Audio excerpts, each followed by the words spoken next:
And we're continuing on our journey through the Isra wal Mi'raj. The Isra, which is the night journey from Mecca to Masjid al-Aqsa, Bayt al-Maqdis in Palestine, Jerusalem. And then from there, the Mi'raj, which is from Bayt al-Maqdis, Palestine, Jerusalem, all the way to the heavens and back. So far, we have discussed what? We have discussed the Prophet ﷺ, his heart, the splitting of the chest, which is the second authentic incident. And there's two other incidents that are in the Seerah that are not considered to be fully authentic, but not to the level of fabrication either. So it's okay to narrate them. But in terms of the authentic incidents where the chest of the Prophet Muhammad ﷺ was split and his heart was taken out and washed and purified, that is two incidents. And so this was the second incident. And this incident was specifically to prepare the Prophet Muhammad ﷺ for the journey. It's a very intense journey, and also to give comfort to the Prophet ﷺ after the Am al-Huzn, the year of grief. So washing the heart of the Prophet ﷺ is washing him of the grief that he has experienced during that really, really difficult year. And then he's going on this journey, he's on the Buraq, and throughout the journey, as we mentioned 2 weeks ago and the week before, the Prophet ﷺ is seeing a lot of things. Allah subhanahu wa ta'ala in that moment removed the hijab of the afterlife and some of the unseen and some of their ilm al-ghaib, the knowledge of the unseen and the sight of the unseen, for the Prophet ﷺ to witness so that he can inform the companions and inform the ummah of the Prophet ﷺ about these things. Now, what's really difficult about the journey of Isra wal Mi'raj, as we mentioned, I'll mention it again in case anybody, this is your first session.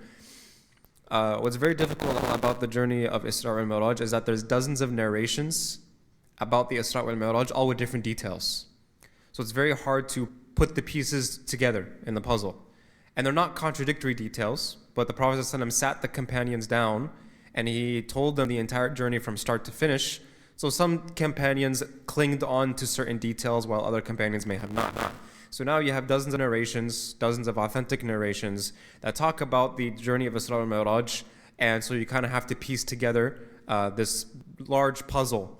Alhamdulillah though, right? We don't have to do it ourselves because our genius scholars have already done it in the past. There's this beautiful book called Subul al-Huda wa Rashad by Imam Muhammed ibn Yusuf al-Salih al-Shami, and he uses this opportunity during the Isra wal Mi'raj to kind of put the puzzle together for us. And he narrates the whole entire story in a narrative format, right? Instead of based on each hadith, he kind of just pieces all the hadiths together and then he gives it in one giant narrative format. And that's kind of what we are following in this class through the journey of Isra wal Mi'raj, inshallah. So let's begin, inshallah. So last week we stopped where? We stopped where the Prophet Muhammad ﷺ is being called from two different directions, right? From the one direction, he is being called by someone who was of the Nasara, and then he was being called by someone who was of the Yahud. And the symbolism here was that the Prophet ﷺ, had he responded to them, then the Ummah would have either faced similar trials as those two nations, or even have been, churned towards those two nations. And so the Prophet Muhammad ﷺ, in his wisdom, he knew that he needed to keep moving forward. He has a goal, he has a mission, that's to meet Allah subhanahu wa ta'ala. Everything else is a distraction. Things are going to try to pull him from which way. These are all hurdles, and he has to keep moving forward. And so now after that, the Prophet Muhammad continues, وَبَيْنَهُ وَيَسِيرٌ إِذَا بِأَمْرَأَةٍ حَاسِرَةٍ عَنْ ذِرَاعِهَا وَعَلَيْهَا مِنْ كُلِّ زِينَةٍ خَلْقُهَا اللَّهُ تَعَالَى. So the Prophet ﷺ, he continues his journey on the Buraq, and he sees a very beautiful woman. And this very beautiful woman was lifting her dress a little bit, and she was showing her legs in a seductive manner. فَقَالَتْ يَا مُحَمَّدْ أَنْذِرْنِي أَسْأَلُكَ. Oh Muhammad, so she says, she calls out to the Prophet Muhammad, oh Muhammad, wait for me, I want to ask you something. فَلَمْ يَلْتَفِتْ إِلَيْهَا. And so the Prophet ﷺ, he did not respond to her, right? So the Prophet ﷺ did not respond to her request, and then he asked, مَا هَذِهِ يَا جِبْرِيلٌ. So up until this point, every single time the Prophet ﷺ sees something unusual, he would ask Jibreel alayhi salam what is going on. Because they have a student-teacher relationship. So the Prophet Muhammad ﷺ doesn't want to take any missteps without consulting his teacher first. Very profound lesson in that in general as well. And so Jibreel alayhi salam, he responds, he says, تِلْكَ الدُّنْيَا أَمَّا إِنَّكَ لَوْ أَجِبْتَهَا لَاخْتَارَتْ أُمَّتُكَ الدُّنْيَا عَلَى الْآخِرَةِ. That this is the dunya. Right? He's saying that the symbolism here of this woman is the dunya. If you have stopped and responded to this woman because she was trying to lure you, she was trying to call you, she was trying to make you fall, then your ummah would have chosen the dunya over the akhirah. Right? And so the dunya is not only very attractive, it's very appealing. It's going to flaunt its beauty. It's going to want to lure you. It's going to want to take you in. It's going to want to steer you off the path. So the Prophet ﷺ did not respond to the dunya. He's focused on what? Again, the akhirah. هو يسير فإذا هو بشيء يدعوه متنحيا عن الطريق. Then the Prophet ﷺ kept moving forward, and there was something that was off the path, kind of like into the dark, distant corner. There was something that was off the path. And يقول هلم يا Muhammad. It was calling the Prophet ﷺ saying, come here ya Muhammad, come here ya Muhammad. فقال جبريل سر يا Muhammad. So even before the Prophet Muhammad ﷺ asked, ما هذه يا جبريل? What is this ya Jibreel? Jibreel alayhi salam, he steps in and says, keep moving. Don't even entertain this one. Just keep moving. Don't even look in that direction. And so this is interesting. And so then after that, the Prophet ﷺ, he says, Man hadha? Like, what was that? Right? Who was that? And then Jibreel alayhi salam, he says, هذا عدو الله إبليس أراد أي تميل إليه. That was Iblis. And he wants to steer you off the path. And so shaitan is something that is dark. It's something that is hidden away from the path, from the tariq, the path, the sirat al-mustaqim, right? The straight path, the straight, consistent, right path. And so he's calling you. He's trying to get you to stop. He's trying to take you off that road, off that path. But we're not here to get distracted. We're here to keep moving forward. So Allah subhanahu wa ta'ala even revealed in Surah Ibrahim, which Hassan al-Basri described as the khutbah of the people of the fire of hell, in which shaitan was to stand on the minbar and address this to the people in the fire of hell. And he's going to say something, right? That he's going to try to steer you off the path, but at the end of the day, it is your decision. وقال الشيطان لما قضي الأمر إن الله وعدكم وعد الحق ووعدتكم فخلفتم وما كان لي عليكم من سلطان إلا أن دعوتكم فاستجبتم لي فلا تلوموني ولوموا أنفسكم. That shaitan will say to his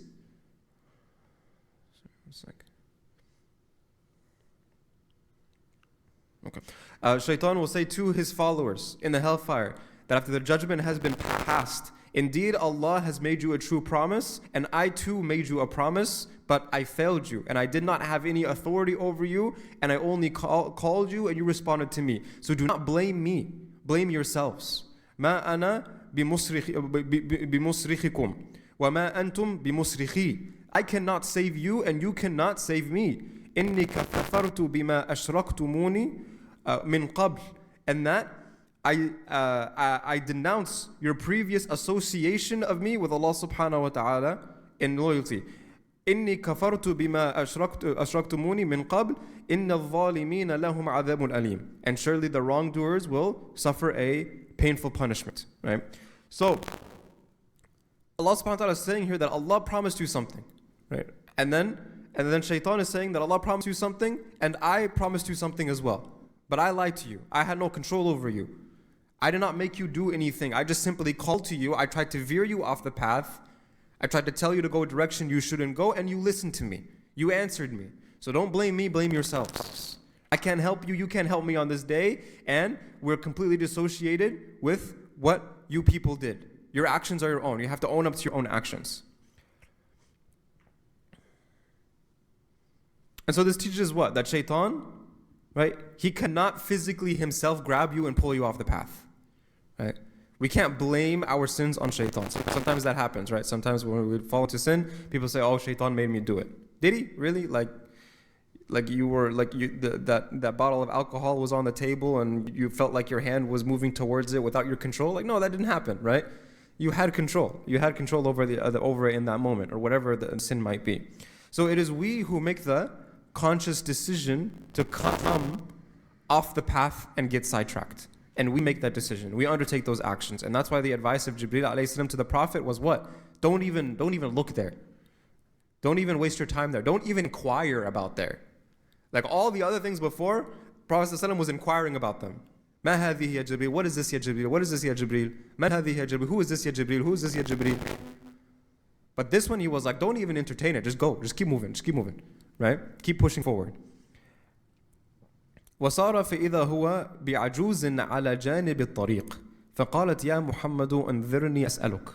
And so the Prophet ﷺ, now he kept moving forward.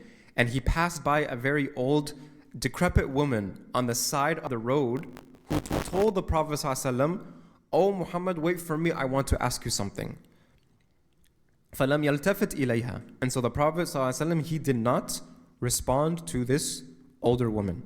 Right? At this point, what? He's probably learned that he needs to ask Jibreel alayhi salam first what is going on. So he says, فَقَالَ مَنْ هَذِهِ يَا جِبْرِيلٌ. And so he asked Jibreel alayhi salam again, who is this? What is going on here?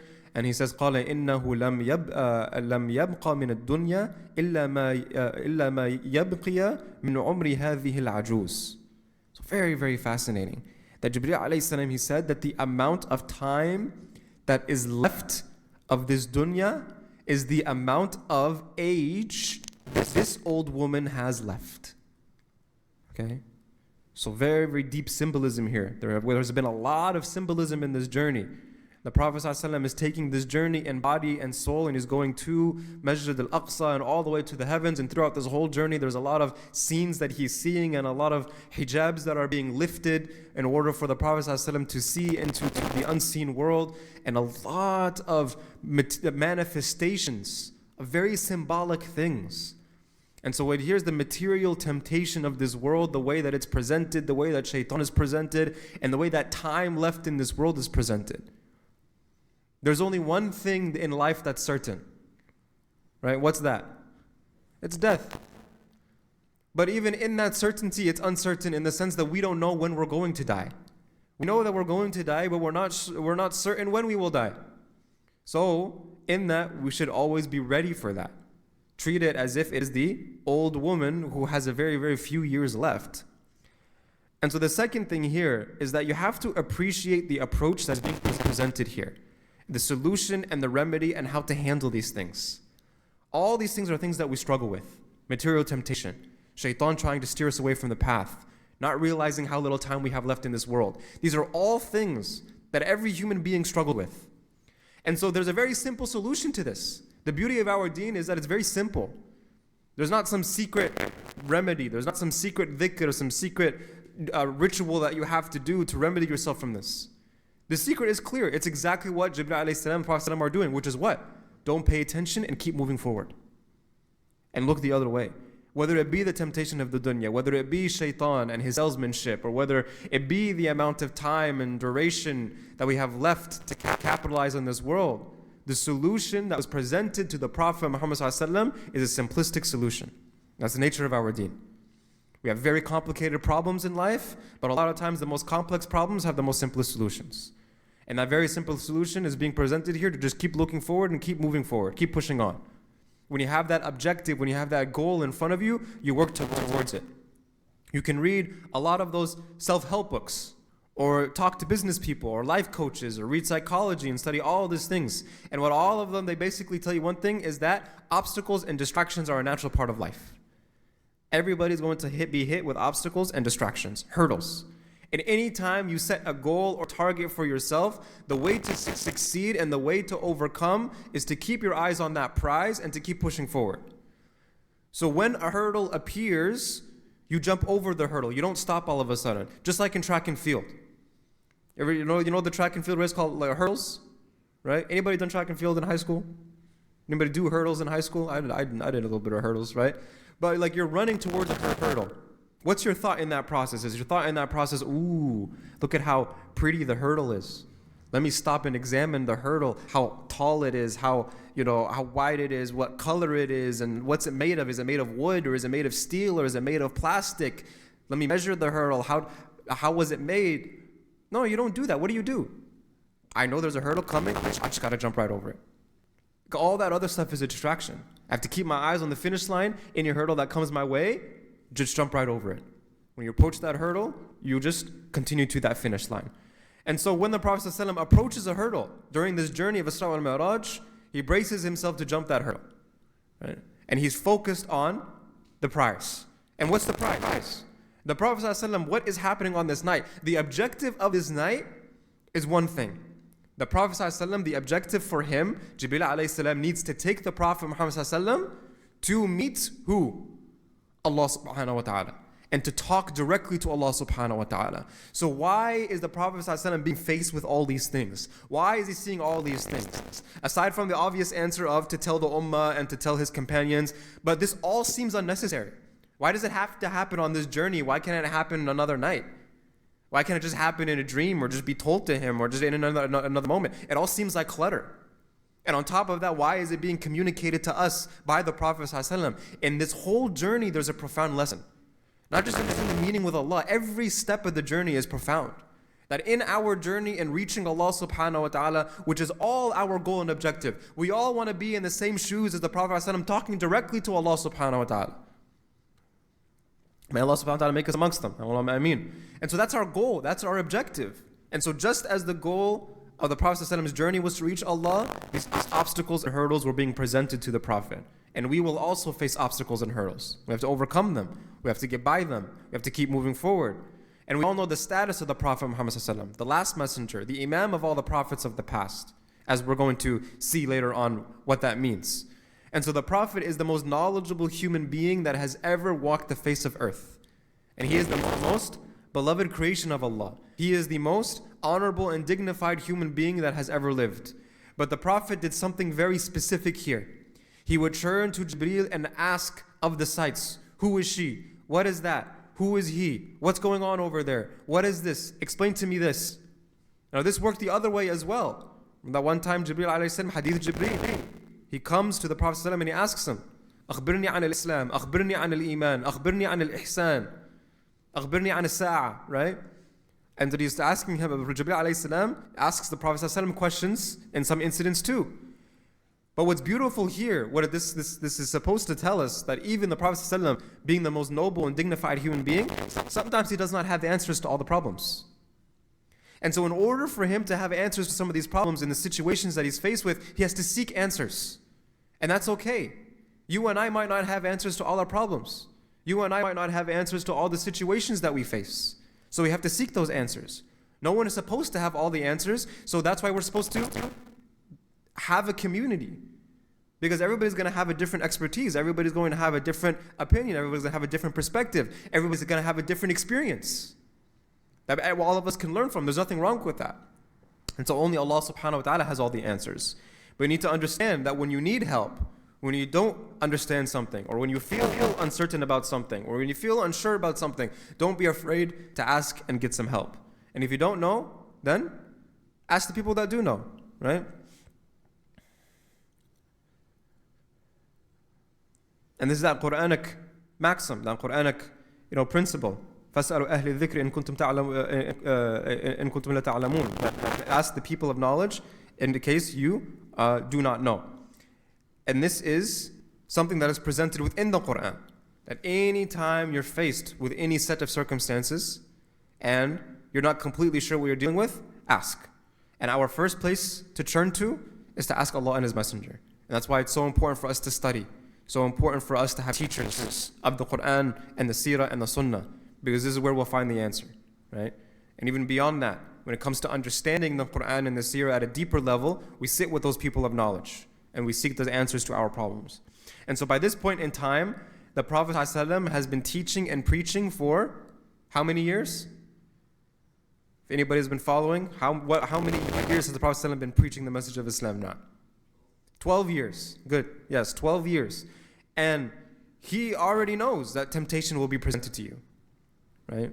You keep looking forward. Doesn't he know that when shaitan calls to you, you put your head down and keep moving forward? Of course he does.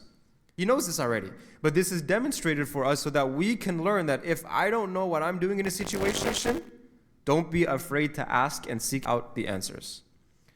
And if someone is determined and able to push through and find the correct course of action through these different distractions, obstacles, and hurdles, then what waits on the other side? What waits on the other side is something very beautiful, and this is what we are going to see, inshallah ta'ala, moving forward. وَبَيْنَهُ وَيَسِيرُ إِذَا لَقِيَهُ خَلْقٌ مِّن خَلْقِ اللَّهِ فقالوا السلام عليك يا أول السلام عليك يا آخر السلام عليك يا حاشر. The Prophet ﷺ, he kept moving forward, and he was greeted by another creation of Allah who said salam to the Prophet, and he says assalamu alaikum ya awwal, assalamu alaikum, the one who comes first, assalamu alaikum ya akhir, the one who comes at the very end, right? And then assalamu alaikum ya hashir, the one who gathers everyone together. Why is this person addressing the Prophet ﷺ as awwal and akhir? Does anybody, what awwal of what? Awwal of what? Obviously it's not Allah subhanahu wa ta'ala's name al-awwal wal-akhir, wa'a'udhu billah. There's a different meaning here. What is the Prophet ﷺ being called awwal here? What does that mean? Correct. First person to enter paradise. Right? You are going to be the first person to enter paradise. And akhir? What about akhir? Last prophet, right? Last ummah. And hashir, he's going to be the person that gathers everyone together on the day of judgment. Everyone's going to come to the Prophet Muhammad ﷺ on the day of judgment to seek his intercession and to seek his help on that day. فقال جبريل أردد السلام فرد. So the Prophet ﷺ returned the salam to that person, and then and so he responded. ثم لقيه الثانية فقال له مثل ذلك. Then another person said salam the same exact way. Assalamu alaikum ya awwal, assalamu alaikum ya akhir, assalamu alaikum ya hashir. The exact same way as the first person. And then the Prophet Muhammad ﷺ, he returned the salam again. And then they continued on. فقال ثم لقيه الثالثة فقال له مثل ذلك. Then a third person said salam to the Prophet Muhammad ﷺ in the exact same way, in the exact same manner, and then he returned the salam. فقال من هؤلاء يا جبريل. The Prophet ﷺ then asked Jibreel alayhi salam, who are all these people? Who are all these people? And then Jibreel alayhi salam drops it on him, and he says, this was Ibrahim wa Musa wa Isa. They are greeting you on your journey. And so if we are able to persist and overcome the obstacles and hurdles, what waits for us on the other side is a consolation. That the prophets are going to be those who we have their company in the akhirah, inshallah. That the prophets of the past were not just saying salam to the Prophet Muhammad ﷺ, but they were also congratulating him. Congratulations on being the first person to enter paradise. Congratulations on being the first in line to meet Allah. Congratulations on being the first in line when it comes to virtue and last in line to enter the dunya, to guide mankind across all nations. And so the Prophet ﷺ had been hearing about, talking about, and learning about time and time again in the Quran, especially in that Meccan period where mostly all of the Prophet's stories are being told to the Prophet Muhammad ﷺ during this time period in Mecca. Not so much in Medina, mostly the Meccan period. About all the prophets of the past he's being told. And so then for them to congratulate the Prophet ﷺ and encourage him to keep going forward, that type of encouragement awaits those of us who are able to overcome our obstacles and hurdles. I do a lot of sports examples. I'm sorry, okay? It is what it is, okay? I apologize. But let's say you're a basketball player and you're going through it. You're going through training, you're going through this, you're going through this, you're going through that, and you got cut from one team, and now you're on this team, and you're struggling to make the starting spot and everything, and you're just struggle after struggle, obstacle after obstacle, hurdle after hurdle. You can't make it. And then Michael Jordan comes. He says, keep your head up, buddy. Keep moving forward. What's going to happen to you? Oh, the greatest player of all time just came and told me, I know there's a debate, I'm sorry. But the greatest player of all time just came and he just told me to keep going. So I'm going to keep going, right? So now think of that, right? Now someone who is being told by prophets of Allah, the greatest people that have ever walked on this earth, to keep moving forward. That encouragement, it uplifts the Prophet Muhammad. It gives him so much more motivation to keep moving, right? And keep moving forward. ومر على موسى وهو يصلي في قبره عند الكثيب الأحمر رجل طويل سبط آدم كأنه من رجال شنوءة وهو يقول يرفع صوته أكرمته وفضلته فدفع إليه. So the Prophet ﷺ passed by Musa alayhi salam, and he was praying in his grave near a place called Kathib al-Ahmar, right? This red sand hill that's right outside the city of Jerusalem where Musa alayhi salam is buried.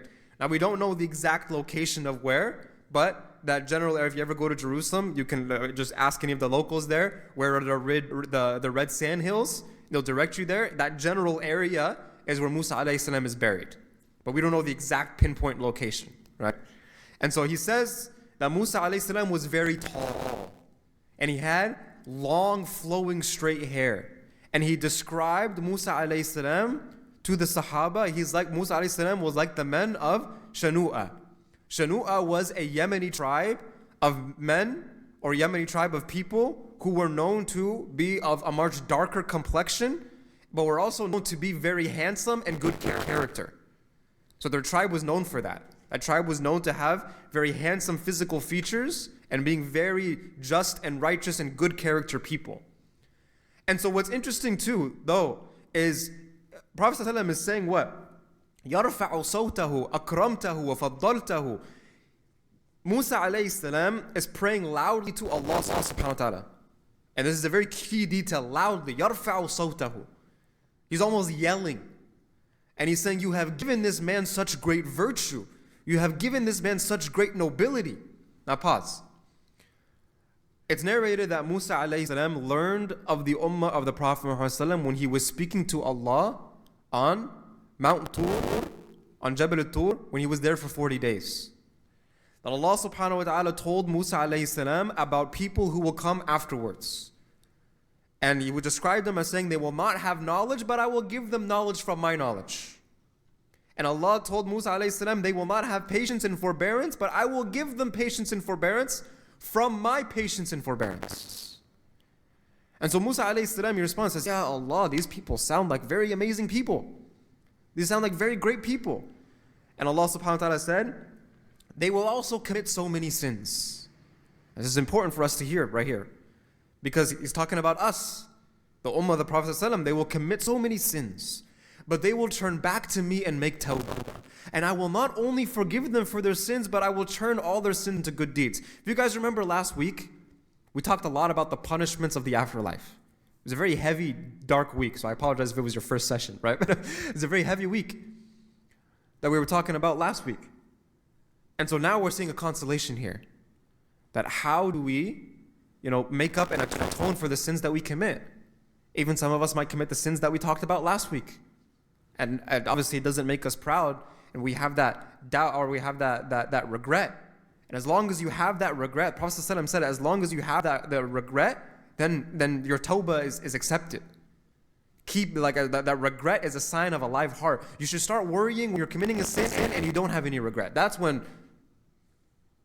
you're in big trouble. And so how do we get forgiven? We turn back to Allah and make tawbah.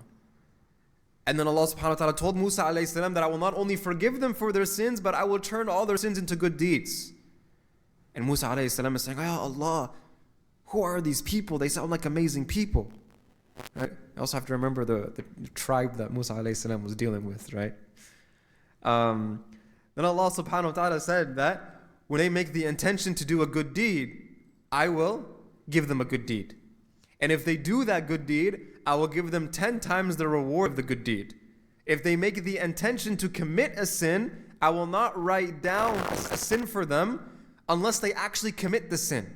Then I write down one bad deed. But if they make the intention to commit a sin and they don't make the sin, then a good deed will be written for them because they resisted the temptation. Right? Not something was put in your path.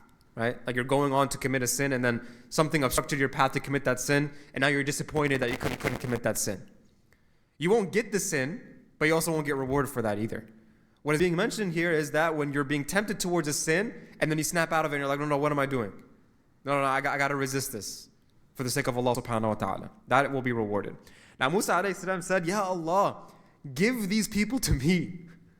I want to lead these people. I want to lead these people. And then Allah subhanahu wa ta'ala replied and said, no, this ummah is reserved for my Habib Muhammad sallallahu alayhi wa sallam. Right?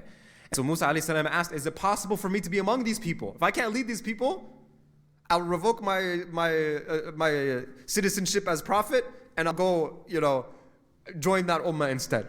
Is there any possible way? And then Allah subhanahu wa ta'ala said, no, Musa, you have your own task. Right? You have to go back to your people. Right? You were chosen for something else. فسلم عليه فرد وقال من هذا معك يا جبريل فقال هذا أحمد فقل مرحبا بالنبي العربي الذي نصح لأمته ودعا لها بالبركة وقال سل لأمتك اليسرى. So Musa alayhi salam, then he says salam to the Prophet Muhammad sallam, and the Prophet sallam returned the salam. And then Musa alayhi salam, he asked Jibreel, Ya Jibreel, who was with you? Now obviously Musa alayhi salam recognizes the Prophet. He knows who the Prophet ﷺ is. He recognizes this special noble honor and virtue this individual has. But it's kind of like, when you go up to someone and you're like, aren't you going to introduce us? Right? Who's your friend? Aren't you going to introduce us? You might know the person already, or you might be familiar with the person, but you just want to have that formal introduction. So he was asking Jibreel to make a formal introduction between him and Muhammad. And Jibreel alayhi salam, he introduced the Prophet as Ahmad. This is your brother, Ahmad. Which is very endearing, by the way. Because who else called the Prophet Muhammad sallam Ahmad? Who is it? Amina? Yes. Correct. Right? Amina. Who's who? Who's Amina? It's the mother of the Prophet Muhammad sallam. She used to call the Prophet sallam Ahmad. Right? That was the name that she had for the Prophet Muhammad sallam. So Muhammad and Ahmad is what? Ahmad is the person that is deserving of like the highest praise, the most praise. And Muhammad is the one who is not just the highest praise, but the often repeated praised as well. Right? So Ahmad, Muhammad. And so Ahmad was one of the names of Muhammad, and so this was a more of a beloved address. That Musa is like a brother to the Prophet Muhammad sallam. This is family now. Right? These are not formal introductions to strangers. This family is somebody that he's been introduced to before. This family that he had on the way back to Ta'if when the Prophet ﷺ met that Christian slave Addas from Nainawa. Prophet ﷺ gave him da'wah and Addas accepted Islam. And when the Prophet ﷺ found out that Addas was from Nainawa, he asked, do you know who Yunus bin Matta is? And Addas, he said, of course I know who Yunus is. How do you know who Yunus is? What did the Prophet ﷺ said? He said what? He said, that's my brother. That's my brother. And so the Prophet Muhammad sallam, he comes from this fraternity, this brotherhood of messengers. So Jibreel alayhi salam introduced him to Musa alayhi salam as his brother. And then Musa alayhi salam said, welcome to the Arab prophet, the one who gives sincere advice to his ummah. And then Musa alayhi salam made dua for the prophet, that may Allah put barakah in your efforts. And the prophet is about to meet with Allah. So Musa foreshadows that meeting, and he says and advises him that when you meet Allah, if you have the opportunity, ask ease and facilitation for your ummah. Right, many of you guys may already know the story, what he's foreshadowing here, but no spoilers, inshallah, in case somebody doesn't know. But this is rooted in the teaching of the Quran. يُرِيدُ اللَّهُ بِكُمُ الْيُسْرَ وَلَا يُرِيدُ بِكُمُ الْعُسْرَ. Allah subhanahu wa ta'ala intends for you ease and does not intend for you hardship. Allah subhanahu wa ta'ala wants ease and facilitation for you, not difficulty for you. Don't make the religion something that's overbearing for people. When the Prophet ﷺ told the Sahaba to go preach out and go preach the message of Islam, he says that, remember, you guys are facilitators of the religion. You do not make the religion difficult. You do not impose the religion on other people. And a religion in its essence is facilitation, it's not a suffocation. La ikraha fi din. There's no forcing in the religion. Right? And so when the Prophet ﷺ told the companions to go to Abyssinia, he told them lay low for a little bit. Right? Don't start, try and establish your dominance and tell everybody if you don't accept Islam, this, that, and that. No, it says lay low, give message through your actions, through your da'wah, and then when you build a good rapport with the community, then start spreading the message of Islam. Teach people, but as a facilitator, not someone who's going to be overbearing, who's going to come down on people, suffocate people, and force people, because that's not what our religion is about, right? Our religion should not be made difficult and overbearing on people, and especially in America, where we have so many converts. Sometimes we feel like we have to teach that convert everything from A to Z within the first week. But the key is that the fact that they even said the shahada means they're in a better place than they were yesterday. And if they can implement one good deed in their life the next day, then they're in a better spot than they were yesterday. The 5 daily prayers a day, it's obligatory, it is fard. It is a sin if someone does not pray it. I am not changing their religion. I'm not saying anything. But sometimes it might be too much for a convert to do at once. Sometimes. There are also superhero converts who they're ready to go right away. And there's also others that need ease. So if you can teach a convert, the 5 daily prayers are obligatory, but yesterday you weren't praying anything at all. And now you're praying 1 prayer a day, that's excellent. Alhamdulillah. We'll get you to 2 soon. And then we'll get you to 3 soon. We'll get you to 4 soon. Again, what I say, I'm not saying it's not obligatory. We should teach somebody it's obligatory. But at the same time, if they're not able to do all 5 at once, we shouldn't be overbearing on them. Right? Teaching them step by step. Right? It's extremely important that we don't overbear those who are trying to accept Islam or be Muslim, or even not even just converts, but even people that are maybe finding their Islam again. Maybe they were Muslim, they went a little bit off the path, and they're trying to find their path again, and then suddenly they feel like they're being inflicted with so much overbearing stuff. Oh, why do you dress this way and you don't dress this way? Oh, why do you do this and you don't do that? Why do you have that? Why do you have this? Why do you have this? What's that on your? Is that a tattoo on your arm? How dare you? Etc. etc. We have made the masajid a country club for the elite, when in reality it's a hospital for the sick. This is exactly the place that those who are looking for spirituality, who are trying to get better, need to be. If you go to a barbershop and you see somebody with messy hair and an unkept beard, do you laugh at the person? Or do you say, no, this guy is exactly where he needs to be. He's going to get fixed up. Or you see someone who maybe is not healthy, let's put it that way, healthy, and they're in the gym, and you see that person. Well, what's your thought? This place is exactly where he needs to be. And so when people who are trying to get better are coming to the masajid, and we treat it like it's a country club for the elite, like you have to dress this way, you have to be this way, you have to do this way, then we have missed the entire point. We missed the plot completely. Now we won't lower the bar. Islam is Islam. What's fard will always be fard. There's a certain dress code that we have, there are certain things that we have, and the bar will remain the high bar it always is. But when people come to the masjid short of that bar, we don't lower the bar.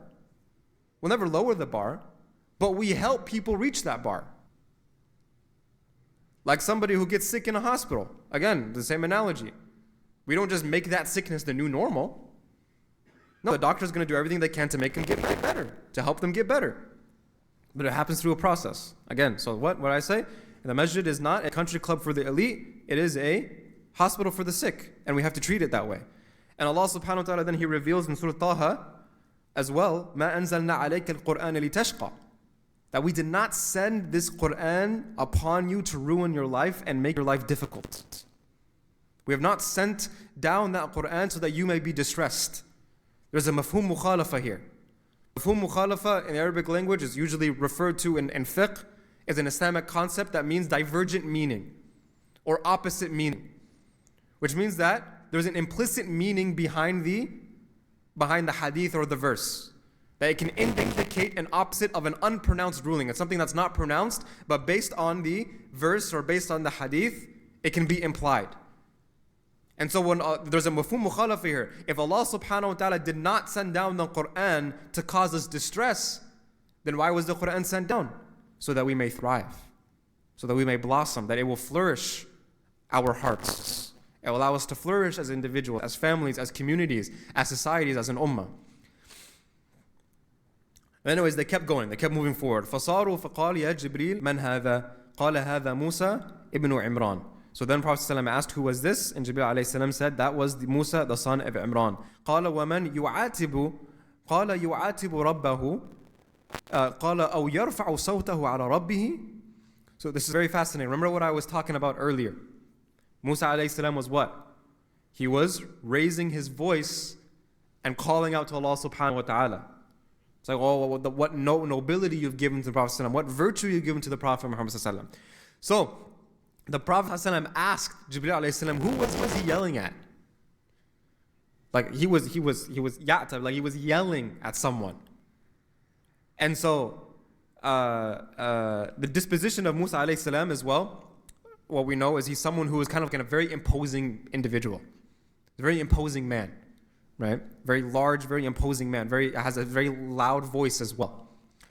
And so Jibreel ﷺ, he said he was talking to his Lord. And so the Prophet ﷺ, he responds, he's like, he's raising his voice to Allah like that?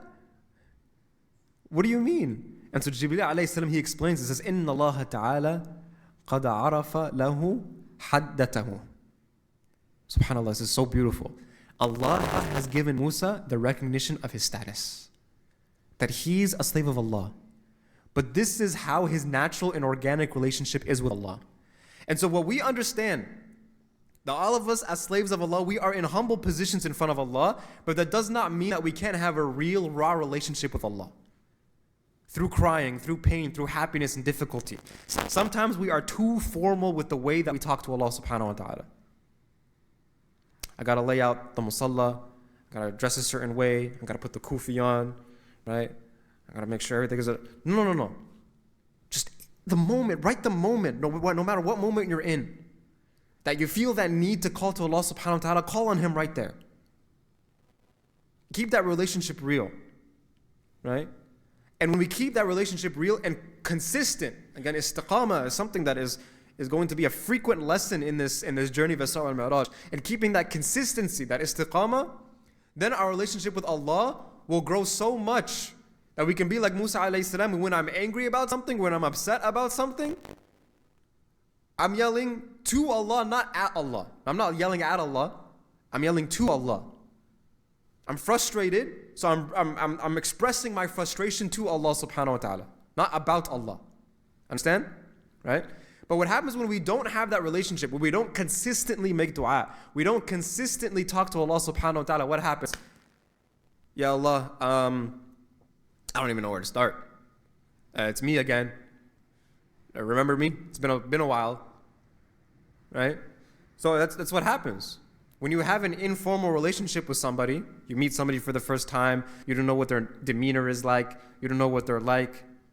You go up to them, you shake their hand, Assalamu alaikum, my name is so-and-so, what's your name, how are you doing, right? And then you kind of move up, very formal.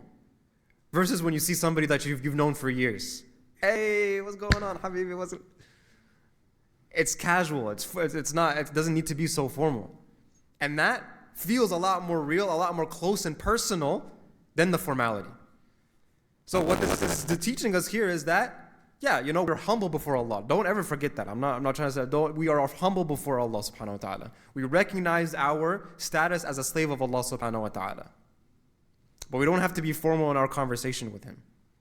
We can be real, we can be open. Any experience, any emotion that we are going through, pain, sadness, happiness, frustration, joy, all of that, express it to Allah subhanahu wa ta'ala.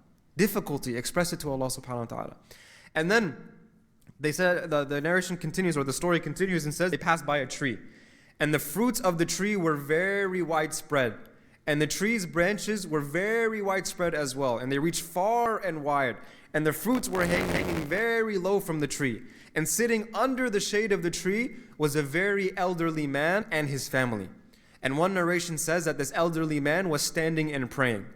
And they were surrounded by lights and lanterns around the group, the family. And then Prophet ﷺ, he asked, who is this, Ya Jibreel? And Jibreel ﷺ said, this is your forefather Ibrahim ﷺ. And so Ibrahim alayhi salam, he says, salam to the Prophet Muhammad sallallahu alaihi wasallam, and the Prophet sallallahu alaihi wasallam, he returns his salam. And then Ibrahim alayhi salam asked Jibreel, Ya Jibreel, who is your companion? And Jibreel replied, this is your son Ahmad. Right? So he said, Musa alayhi salam, this is your brother Ahmad. And to Ibrahim alayhi salam, he said what? This is your son Ahmad. And so Ibrahim alayhi salam, he welcomes the Prophet sallallahu alaihi wasallam in a similar fashion to Musa. And he says, welcome to the Arab prophet who gave sincere advice to his ummah. My beloved grandson, you will meet your Lord tonight. Your ummah is the last of all the ummahs to come and the weakest of all the ummahs. And if you are able to present the needs of your ummah before your Lord, don't hesitate to do so. And if you feel the need to make dua for your ummah, if you feel the need to request something on behalf of your ummah, then don't hesitate to do so, because your ummah will need it, and your ummah does need it. Right? Again, a lot of foreshadowing in these conversations before the Prophet ﷺ is going to have his conversation with Allah subhanahu wa ta'ala. Then the same thing, Ibrahim alayhi salam prays for barakah for the Prophet ﷺ in his efforts. فصار حتى أتى الوادي الذي في المدينة يعني بيت المقدس فإذا جهنم تنكشف عن مثل الروابي. Then the Prophet ﷺ continued on the journey until he came upon a valley, and that valley was in the city of Bayt al-Maqdis. So now he's in Jerusalem. Now the Prophet ﷺ has finally made it in Jerusalem. 3 weeks later, we are now in Jerusalem, right? We have finally made it to Jerusalem, and then again, something happened where Allah subhanahu wa ta'ala lifted the hijab of the unseen world, lifted the veil of the unseen world, and the Prophet ﷺ was able to see the fire of hell. He was able to see the fire of hell, which was open, and he can see hills. And then فَقِيلَ يَا رَسُولُ اللَّهِ كَيْفَ وَجَدْتَهَا. Now interesting here. When telling about this part of the story, the Prophet ﷺ was interrupted by his Sahaba. Up until this point, did we hear anything from the Sahaba? Nothing. They are sitting quietly the entire time listening to the story. All we've been covering in the past 2-3 weeks of the Isra wal Mi'raj, the Sahaba are just listening very attentively. And then, in this moment right here, one of the Sahaba interrupted and said, Ya Rasulullah, كيف وجدتها? Ya Rasulullah, what was it like? What was it like? And so the Sahaba listening, this tells you what? Whatever this is, whatever the Prophet ﷺ saw, and the part about seeing hell, the Sahaba knew this was very serious. And so they asked for details. And the Prophet ﷺ, he says, قال مثل الحمم. What's humam? Barbecue, coals, right? So like al-humam, or it's like burning coals. He was able to see that the hills that I was able to see within the fire of hell were like burning coals. Meaning what? Whenever you throw charcoal, coals inside of a fire, what happens? It starts to look red. And then after it looks red, it starts to look white and it starts to crumble, right? And so he says this is what the hills in Jahannam looked like. ثم صار حتى انتهى إلى المدينة فدخلها من بابها اليماني وإذا عن يمين المسجد وعن يساره نوران ساطعان. So the Prophet ﷺ, he then continued until he entered Jerusalem, and he entered into the city from Babul Yamani, which is a door that was facing on the right side of the city. And then when he got closer to the Masjid al-Aqsa, the Prophet ﷺ saw that there were 2 lights shining straight up to the sky from either side of the masjid. فقال يا جبريل ما هذان نوران فقال أما الذي عن يمينك فإنه محراب أخيك داود وأما الذي عن يسارك فعلى قبر أختك مريم. The Prophet ﷺ asked, what is this, Ya Jibreel? What are these 2 lights that are shooting like beams all the way to the sky? And Jibreel ﷺ said, the light on the right side of the masjid is where the mihrab of Dawood alayhi salam used to be. And the light on the left side that is emanating is from the grave of your sister Maryam alayhi salam, the mother of Isa alayhi salam, and that is the honor that Allah subhanahu wa ta'ala has bestowed upon Maryam. فَدَخَلَ الْمَسْجِدِ مِنْ بَابٍ فِيهِ تَمِيلُ الشَّمْسُ وَالْقَمَرُ. Then the Prophet ﷺ entered the masjid from a door, and as they make their progression through the masjid, he says that even the sun and the moon were peeking through the door to kind of try to look into the masjid. As if the sun and the moon were both trying to see into the masjid, for it is such a blessed place, Masjid al-Aqsa, the Bayt al-Maqdis. Then there are two narrations of what happened next. Jibreel alayhi salam, one narration tells us that Jibreel alayhi salam came upon a rock that was attached to Bayt al-Maqdis, and he put his finger into the rock, which split into two pieces. Then the angel tied the buraq to the rock.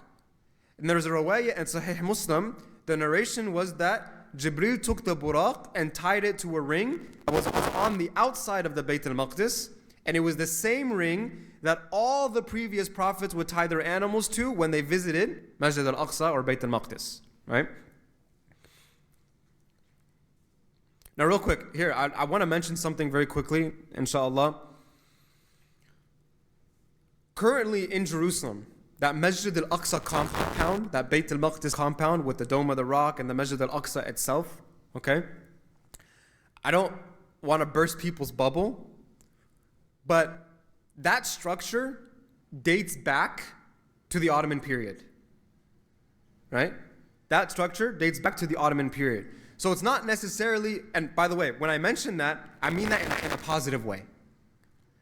Because Wallahu ta'ala alam, Subhana alladhi asra bi'abadihi layla min al-masjid al-harami ila al-masjid al-aqsa alladhi barakna hawlahu.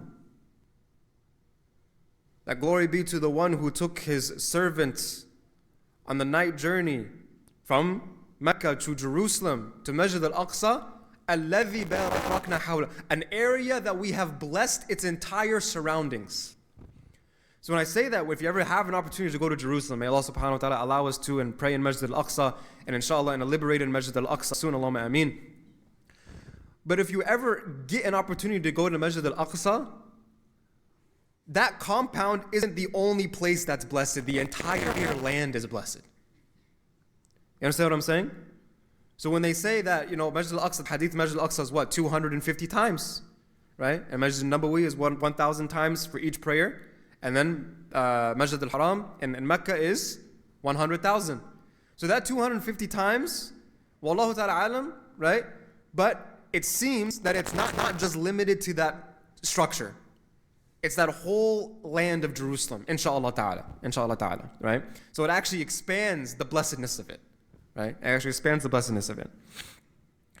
Now, these prophets, they would come to pay their respects in this masjid, and this ties the Prophet Muhammad literally to the tradition of all the previous prophets, right?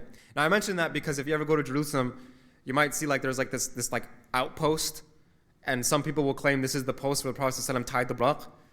It's not actually certain, right? Because again, the structure is a structure that actually only dates back to the Ottoman period, not to the time of the Prophet Muhammad sallallahu alaihi wasallam. So Allah ta'ala alam exactly where that post was. But something noteworthy is that Jibreel alayhi salam is the one tying the animal to the ring, not the Prophet Muhammad sallallahu alaihi wasallam, which is indicative of what? The status of the Prophet Muhammad sallallahu alaihi wasallam. That Jibreel alayhi salam, although he's his teacher, he is the one who is going to be serving the Prophet Muhammad sallallahu alaihi wasallam. And so then they entered the main area of the masjid. And Jibreel told the Prophet Muhammad sallallahu alaihi wasallam, did you ask your Lord to show you the women of paradise, the Hur al-Ain? So, again, Jibreel asked the Prophet, did you ask your Lord to show you this? And the Prophet said, yes. And Jibreel said, there are women on the side of the masjid, go say salam to them.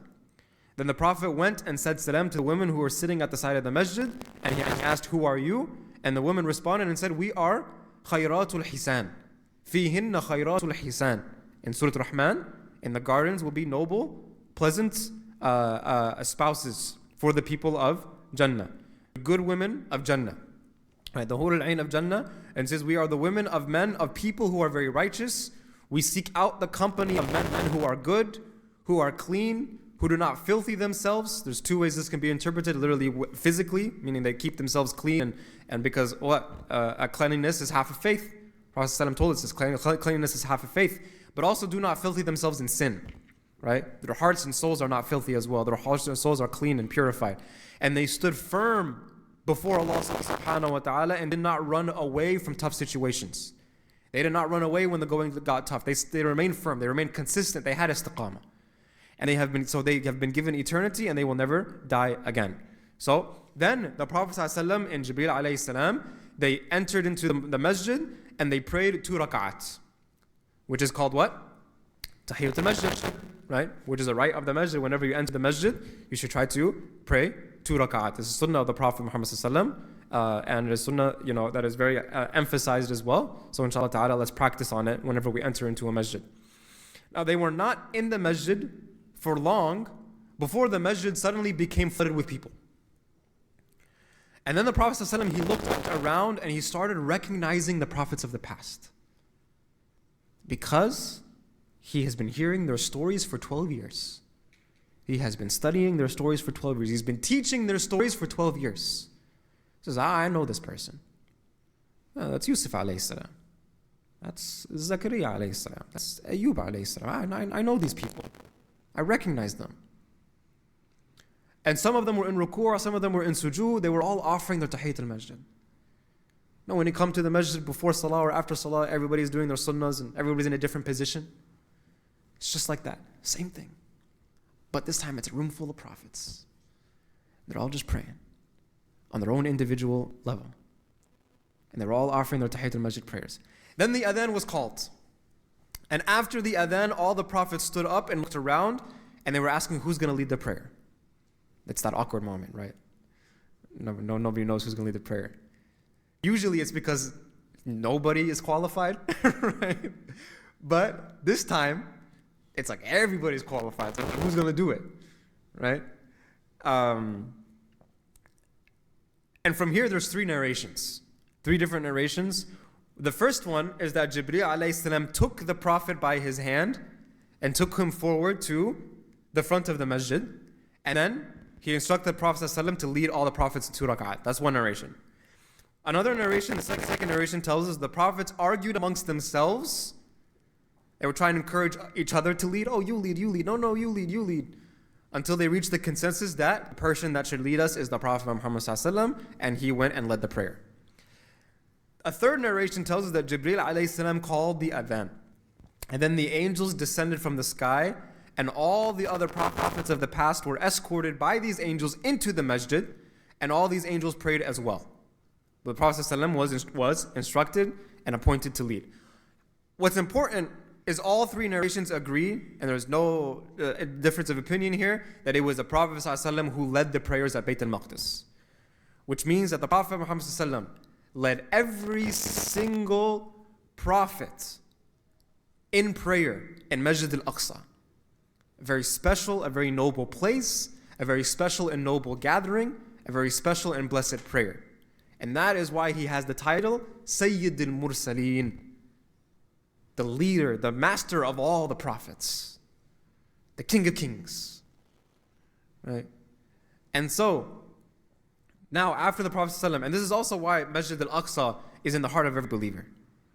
No matter how much they try to erase it from our hearts, no matter how much they try to erase it from history, or try to change history, Masjid al-Aqsa will always be in the hearts of the believers, and it will always remain there till the Day of Judgment, and there's nothing that they can do about it. There's nothing the oppressors can do about it. And it will continue to be a fight for Muslims, a struggle for Muslims for that liberation of that land, because of literally just this moment right here is enough.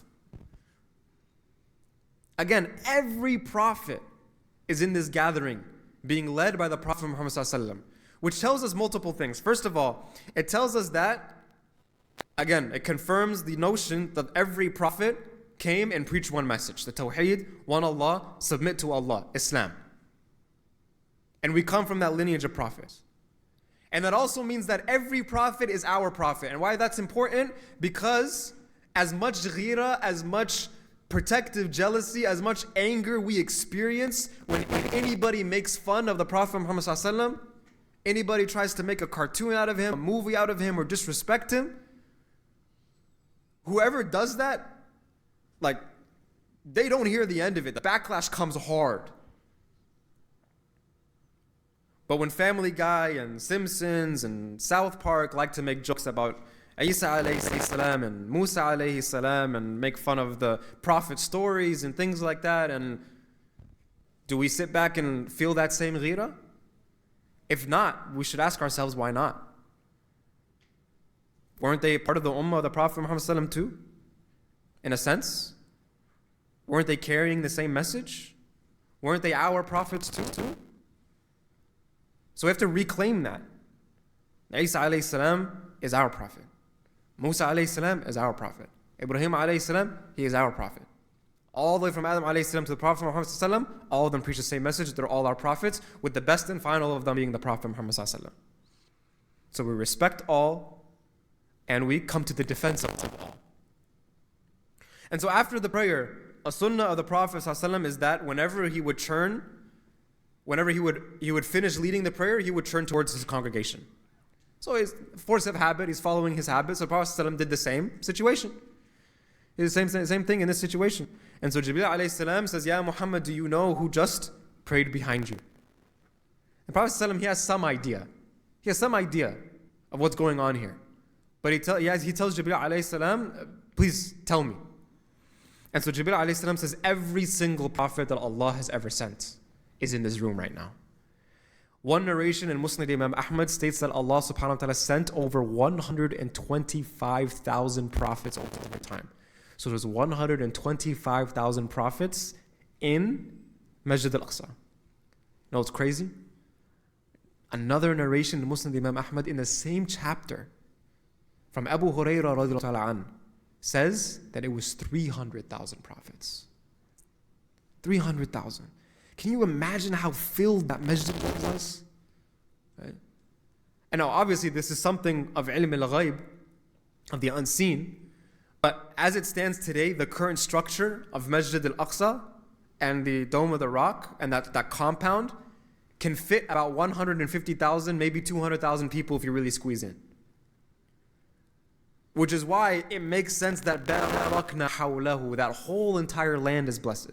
But obviously this is one of the matters of the unseen anyway, so it's not really a good argument. But wallahu ta'ala alam.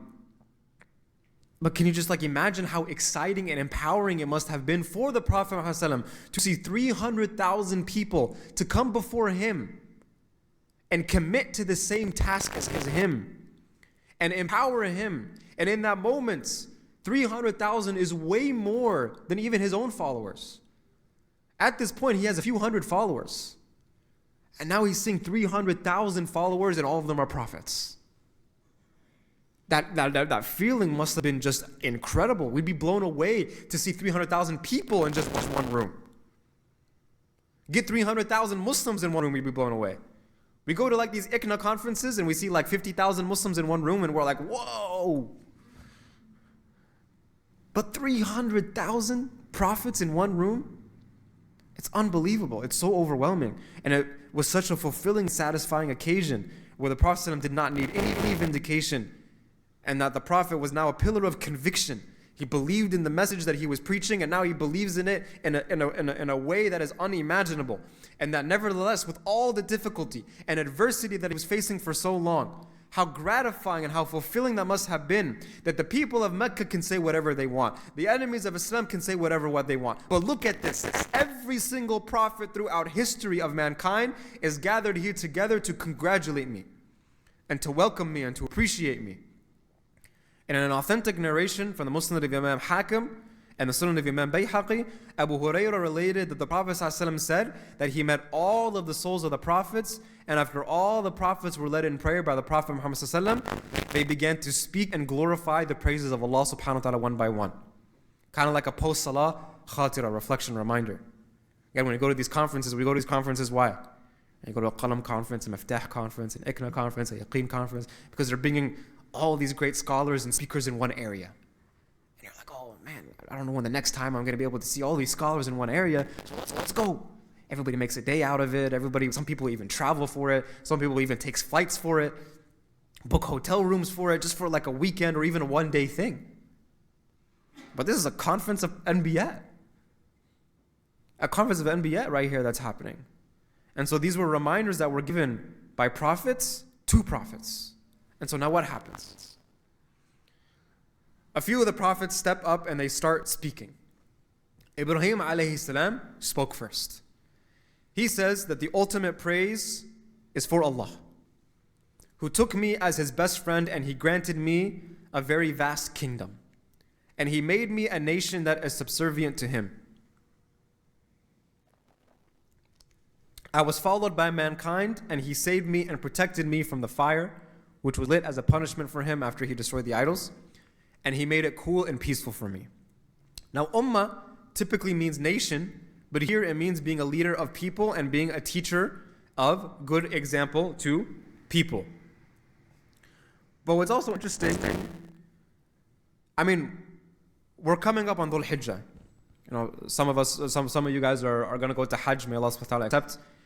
And this is going to be the month where we remember the sacrifice and the life of Ibrahim alayhi salam and his legacy. Right? And so, keep that in mind, especially in this next month as well. Now, Musa alayhi salam, then he steps up and he speaks. He says, the ultimate praises are for Allah who directly spoke to me. He made me the means of destroying Fir'aun, and He made me the direct means of saving tens and thousands of people of Bani Israel. And He made from my followers people who follow the truth, and they established the justice from that truth.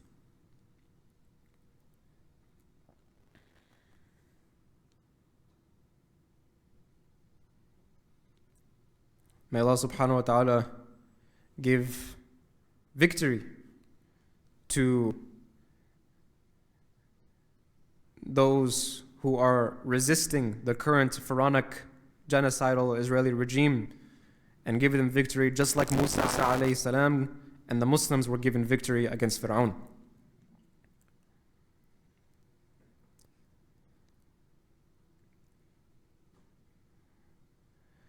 Then after Musa alayhi salam, Dawood alayhi salam then spoke. And he says that the ultimate praises are for Allah who made for me a vast, great, powerful kingdom, and He taught me the sacred text of Dawood, which is the Zabur, right? The Psalms. And He made iron very soft in my hands. He gave me mastery over minerals and irons. And He made the mountains submissive before me, so that when I praised Allah, the mountains and the birds would praise Allah along with me. And He granted me wisdom and the ability to address people properly. Then Sulaiman alayhi salam then spoke. And he says, the ultimate praise are for Allah, who has made submissive to me the winds, and He put the shaitan under my control. And He put human beings under my control, and they would do things whenever and whatever I wanted to do, from building scriptures, palaces, diving into oceans, bringing out pearls, gems, minerals. And He taught me the speech of birds. He gave the ability to Sulaiman alayhi salam to communicate with animals. And He granted me more than you can imagine from each and every single type of thing. And He put under my control the armies of the evil jinn and human beings and birds. And He granted me virtue over many of His believing slaves. And He granted me such a kingdom that is not fit for anyone after me. And He made me such a beautiful kingdom that there was no restriction in it, nor was there any repercussion, meaning any bad outcome from it.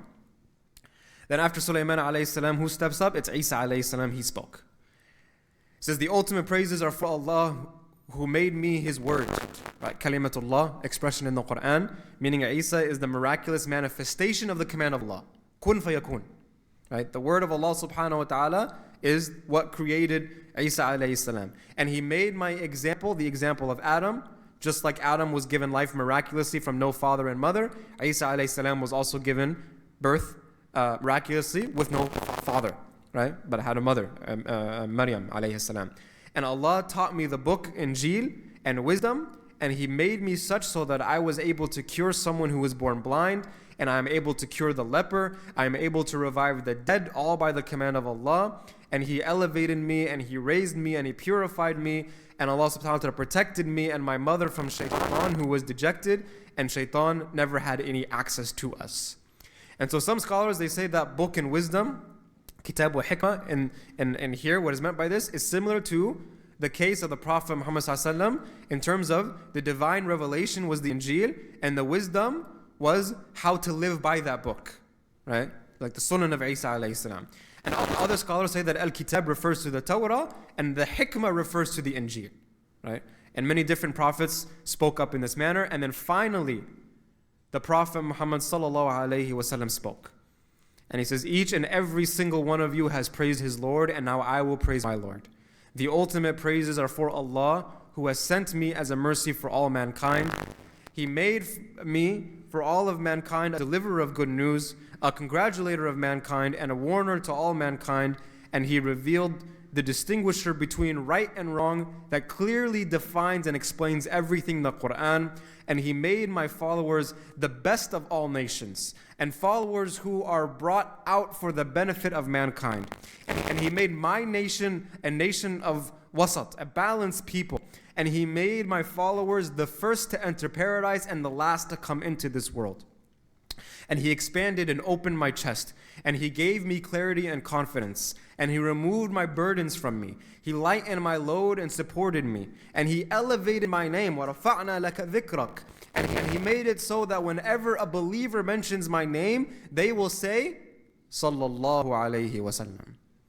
And He made me the opener of the deen to Allah, to all of mankind in any part of the world. No matter where you go in the world today, you will always find Muslims there. And He made me the seal of prophethood.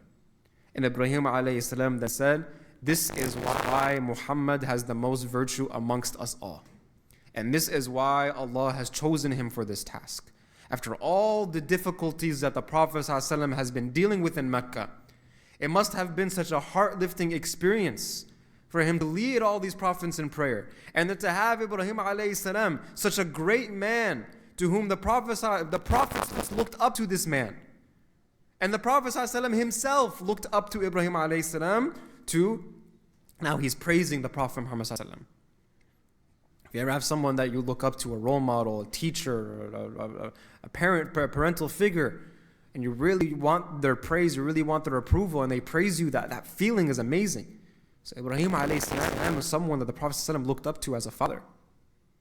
And so he's getting that praise from him, and call him the most, praise Muhammad ﷺ, and he's calling him the one who was the most exalted out of all of them, and the high ranking out of all of them.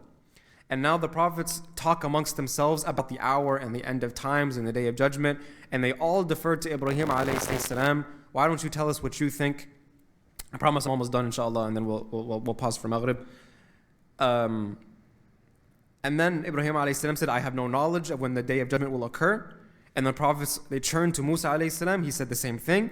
And then Isa alayhi salam, he steps in and he says, I have some knowledge of when the day of judgment will occur, right? I don't know the specific day because only Allah subhanahu wa ta'ala knows the specific day. But what Allah subhanahu wa ta'ala told me is that the Dajjal will come. And then I, meaning Isa alayhi salam, will have two sticks. And when he sees me, he will melt just like iron melts when it's put in fire. And Allah will destroy him when he sees me so much so that the stones will say at that time, O believer in Allah, there is a disbeliever under me, so get him. And Isa alayhi salam continues and he says, Allah will then destroy the people who oppose the truth of Allah until the people return back to their homes and lands, and they will enjoy peace for some time.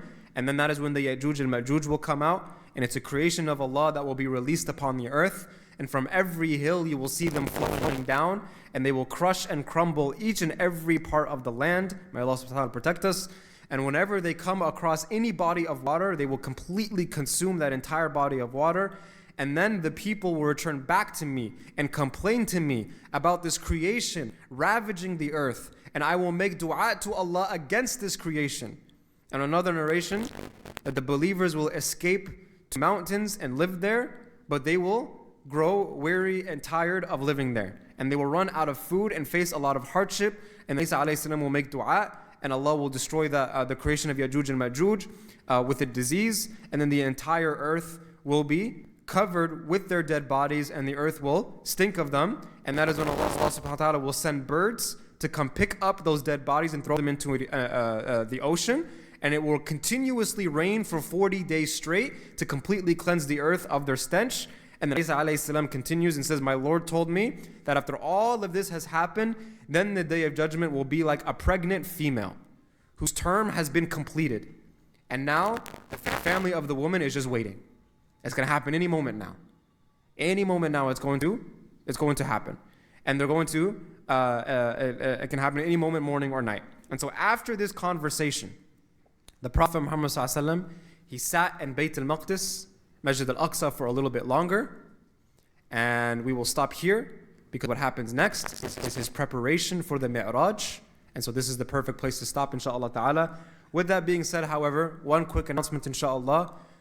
So unfortunately, we won't have Seerah for the next 2 weeks. We won't have Seerah for the next 2 weeks, inshaAllah ta'ala. I will be traveling. For anybody that cares, inshallah, alhamdulillah, graduating from the Al-Qalam Institute Alamiya program. And similarly as well, many of you guys might know Ustada Sally. She used to be here before she moved to Michigan. We both started the program at the same time. She's also graduating at the same time as well. So very excited. It's going to be a very, alhamdulillah, a great opportunity, and we're very grateful and very thankful for that opportunity. So I will be taking some time to go to Dallas and spend some time with teachers and classmates and attend the graduation. So we won't have Seerah for the next 2 weeks, inshallah ta'ala, but then we'll resume after that. But with that being said, if there's any questions, I will answer the questions after Salah, inshallah ta'ala. Forgive me online, won't be able to answer your questions today. So I'll come back here right after Maghrib.